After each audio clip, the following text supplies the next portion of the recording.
Imaginez que l'on vous aurait menti.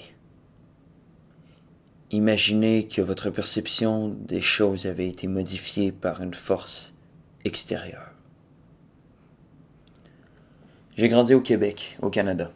J'ai toujours été très près des forêts, j'y ai donc passé un nombre incalculable d'heures en grandissant.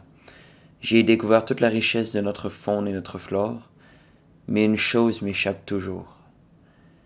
Je n'ai jamais vu un renard.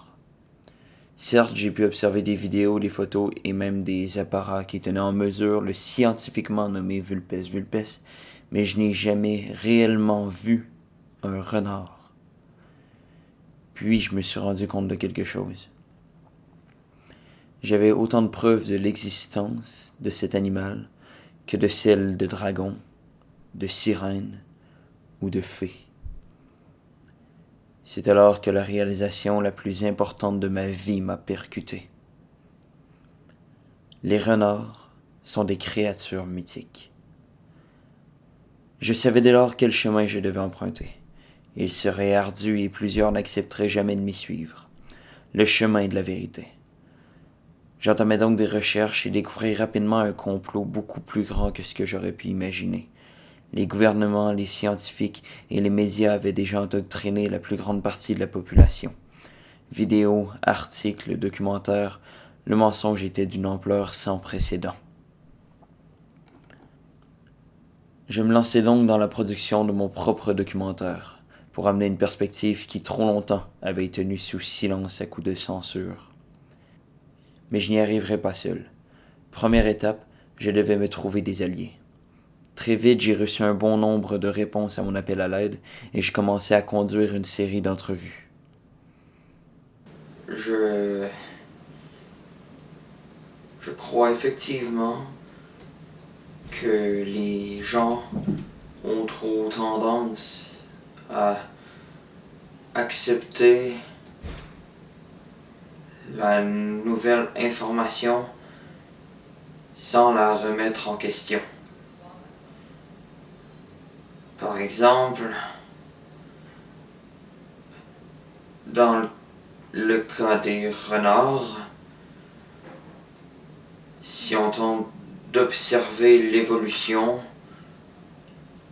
il n'existe que très peu d'informations.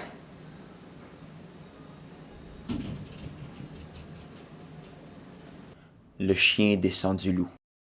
Le chat descend des lions et des tigres. L'homme descend du singe. Le renard, rien. Cela constitue effectivement une première preuve remettant en doute l'existence même du renard dans notre réalité. Je conduis plusieurs autres entrevues qui sont toutes accessibles sur mon site web, mais pour ce qui était de mon documentaire, je me devais de prendre une direction différente pour récupérer le plus de preuves possible. Je me dirigeais donc dans la forêt avec mon équipement de capture vidéo.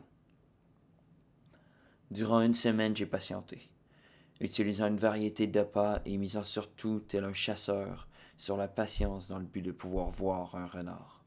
Sauf que rien ne vint. J'étais au cœur du présumé habitat de ces bêtes, pourtant il m'était impossible d'en voir ne serait-ce qu'un. Après une semaine, je retourne chez moi avec ma deuxième preuve.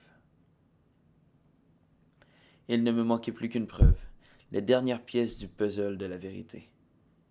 Réfléchissez. Qu'est-ce qui différencie les renards des dragons ou de toute autre créature mythique? Les facultés magiques.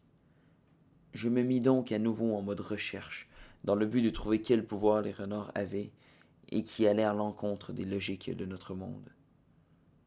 Après quelques jours de recherche intense, je pris une pause pour prendre part à un souper de famille. Puis soudain, tout est devenu on ne peut plus clair. Alors que naïvement, le cousin du demi-frère de mon beau-père par alliance lança « Il est rusé comme un renard ». Rusé comme un renard. Voilà donc leur pouvoir. Aucun vrai animal n'est défini comme rusé. De la même manière qu'aucun animal ne peut cracher du feu ou produire un chant hypnotique. Il s'agissait de ma troisième preuve.